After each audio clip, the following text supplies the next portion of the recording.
আসসালামু আলাইকুম। তো কালকে বাজারে ঘুরতে ঘুরতে এই যে প্রতিটা জায়গায় বাজার দেখলাম। তো দেখে যা মনে হলো, বাজারে গরু উঠেছে মোটামুটি মাসাল্লাহ ভালোই, কিন্তু 80% গরুই তেমন ভালো জাতের না। তো আমরা গেছিলাম গাভীর জন্য, তো গাভীর বাজারটাই বেশি ঘুরছি। তো গাভী গুলার মধ্যে যতটুকু দেখতে পারছি যে কিছু গাভী হচ্ছে একদম বানজা, মানে দুধ নাই। আবার কিছু গাভী হচ্ছে দুধ মানে কম, যে প্রচুর কম, 1-2 কেজি, কিন্তু গাভী হচ্ছে সাইজে বড়, কিন্তু দুধ 1-2 কেজির সাথে আবার বাছুর নাই। আবার কয়েক 6-7টা গাভী দেখছি যে দুধ প্রচুর পরিমাণে, মনে হয় 15 লিটার থেকে 16 লিটারের উপরে হবে। তো এত বড় দুধের গাভীর বাছুর আবার দেখি দেশি বাছুর। তো এগুলো দেখে সন্দেহ জাগছে যে যে গাভী গুলার যে বাছুর, এগুলো ওদের না, এগুলো অন্য গাভীর বাছুর এনে এদের সাথে লাগাইছে। না হলে এত বড় গরুর বাছুরটা কম হলো মোটামুটি একটা ভালো জাতের হওয়ার কথা, কিন্তু এত বড় গাভীর বাছুর হচ্ছে গিয়ে দেশি। আবার যে গাভীগুলো ছোট, এই গাভীগুলার বাছুর আবার দেখি হাই কোয়ালিটি। তো এটা একদম পুরোপুরি ভাবে বোঝা যাচ্ছে যে এক গাভীর বাছুর অন্য গাভীর সাথে এনে বিক্রি করতেছে। মানে গাভীর যে অরিজিনাল বাছুরটা, এটা মনে হয় যে ব্যাপারীরা তারা অন্য কোথাও আলাদাভাবে বিক্রি করে দিছে। আবার এই গাভীগুলা বিক্রির জন্য অন্য জায়গা থেকে মানে কম জাতের বাছুর এনে এগুলোর সাথে লাগায় রাখছে। এই যে এই গাভীটা দেখতেছেন, গাভীটা একদম দেশি। মানে দেশি বলতে দেশি মধ্যে ক্রস আর কি, দুধ নাই বলতেই চলে। কিন্তু এই যে যে বাছুরটা দেখতেছেন, এটা একদম হাই কোয়ালিটির একটা বাছুর। তবে আমাদের যতটুকু মনে হয়েছে গাভীরটা কম হলো 4 থেকে 5 লিটার দুধ দিবে।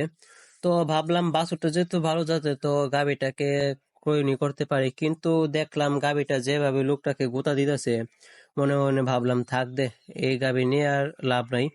না হলে আমাকে কোন সময় গোতা দিয়ে আবার ওই যে বাহাদুরের মতো গড়ার উপরে ফালায় রাখবে, এটার কোনো গ্যারান্টি নেই। তো চলে গেলাম অন্যদিকে। তো প্রত্যেকটা গাভী দেখলাম যে অনেক গাভী আছে আবার। তবে একটা জিনিস আপনারা খেয়াল রাখবেন যে যদি গাভীর বাচ্চাটা যদি অরিজিনাল হয়ে থাকে, তাহলে গাভীটা থাকবে শুকনা, মানে একদম আড্ডি। কারণ প্রত্যেকটা গাভী বাচ্চা দেওয়ার পর শরীরে মাংস সব শুকিয়ে যায়, মানে একদম আড্ডি হয়ে যায়। তো যতটা গাভী দেখতেছিলাম সবগুলো দেখি মোটামুটি শরীরে মাংস আছে, আবার সাথে বাছুর আছে। তো এটা একটা প্রমাণ যে এটা বাছুর, মানে এই গাভীর বাছুর না আর কি। তো প্রায় 3 ঘন্টার মতো ঘোরাঘুরি করলাম। তবে আমরা যে গাভী খুঁজতেছিলাম যে 5 থেকে 6 লিটারের মতো, এরকম গাভী বাজারে খুবই মানে নাই বলতেই চলে। 1-2টা দেখছি, কিন্তু এই দুইটা তেমন ভালো না। তো তারপরও এ, প্রায় 3 ঘন্টার মতো ঘুরতে থাকলাম। ভাবলাম যদি না পাই তাহলে একটা বড় গাভী দরদাম করে শেষে নিয়ে যাব। আর দুপুরে বাজার তো শেষ হয় 3টার দিকে, 3টার আগে মনে করেন দরদাম বিক্রি কেনা সব কিছু হয়। তো ততক্ষণ পর্যন্ত অপেক্ষা করতে থাকলাম। তার মধ্যে একটা গাভী পছন্দ হয়েছিল।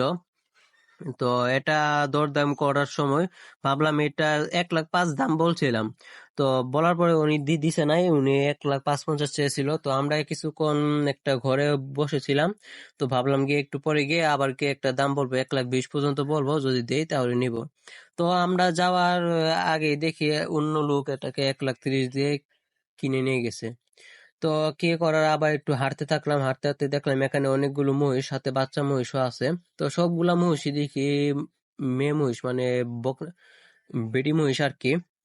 তো আবারও একটু ভাবলাম চলে যাব। তো শেষমেশ এই যে গাভীটা দেখতেছেন, এই গাভীটাকে পছন্দ হয়েছে, মানে দরদামে সবকিছুতে, দুধে বাছুরে সবকিছুতে পছন্দ হয়েছে। তো এই গাভীটা দরদাম করে শেষ মুহূর্তে 1,26,000 টাকায়, সব খরচা মিলিয়ে 1,30,000 টাকায় এই গাভীটা কিনা হয়েছে।